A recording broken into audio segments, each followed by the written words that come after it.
Hi, I'm Carmen DeGiovane and welcome to HRS 5450, Assistive Technology for Sports and Recreation.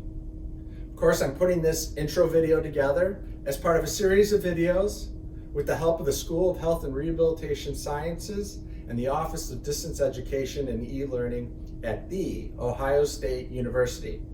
If you've seen some of my other videos this week, I'm getting a little goofy with these videos because it's kind of fun to do. I kind of enjoy putting these videos together for you.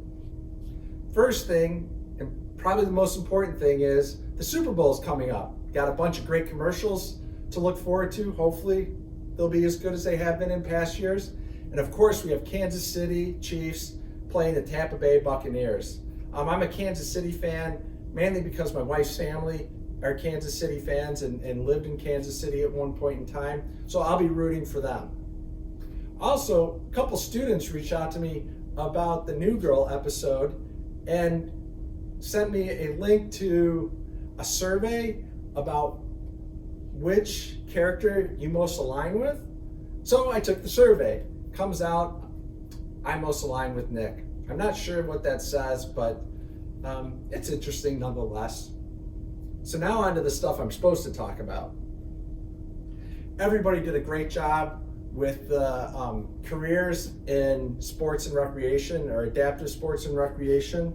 It was really fun to read about the pieces and parts, the skills, the competencies that you took away from what Teresa was talking about and how that might align with your future careers. I really appreciate the time that you took to complete the assignment and the effort that you put into it. One thing I want to point out is check out the rubric. The rubric will help you in aligning your answers with what I'm expecting. And that makes it easier for me to grade and makes it easier for me to find the information that I'm looking for in these assignments. The readings for week 3 were a little dense, I have to admit it, specifically that they were focused on wheelchairs and prosthetics.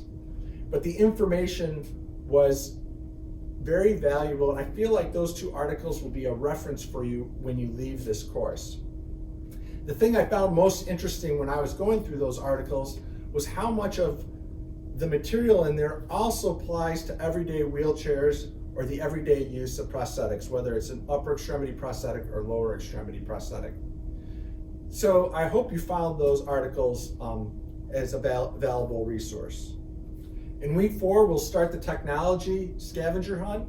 In the technology scavenger hunt, part of that will be going out and finding literature or references or research in peer-reviewed journal articles, in grade literature, on websites, YouTube videos. We're really going to leverage all of the resources that we have available to us to learn about assistive technology. So I hope you enjoy the scavenger hunt. It's a little bit different than a standard quiz, so I think it'll be good. And then there's a couple of things I just want to make you aware of. The first one is a podcast by Bill Nolting. It's called Talk Rehab. I put a link to it previously in a discussion post, but he does an interview with Emma Smith. Emma Smith is an occupational therapist and assistive technology professional that works in Canada, or previously worked in Canada, grew up in Canada, and then went and got her PhD at the University of British Columbia. After getting her PhD, she decided she wanted to do research in Ireland, so she moved to Ireland and currently does assistive technology research on the world stage. So I think it would be if you want to learn more about this field and the professions in this field, I think it would be a great podcast for you to listen to. The other one I want to bring up is the Adaptive Sports Institute. If you haven't heard about the Adaptive Sports Institute, check it out. I'll provide a link in a discussion post, but don't only check out the Adaptive Sports Institute, but also check out their calendar. The Adaptive Sports Institute is run through the Ohio State University Wexner Medical Center, primarily run through the Assistive Technology Center, and they have a lot of great activities out in the community. And even during the pandemic, they figured out a lot of great activities. So it's a great resource if you're interested in sports and recreation. That's it for this week. As always, reach out to me if you have any questions or comments. if you want to talk about assistive technology in general, or if you need a little bit of help with the course. So have a great week.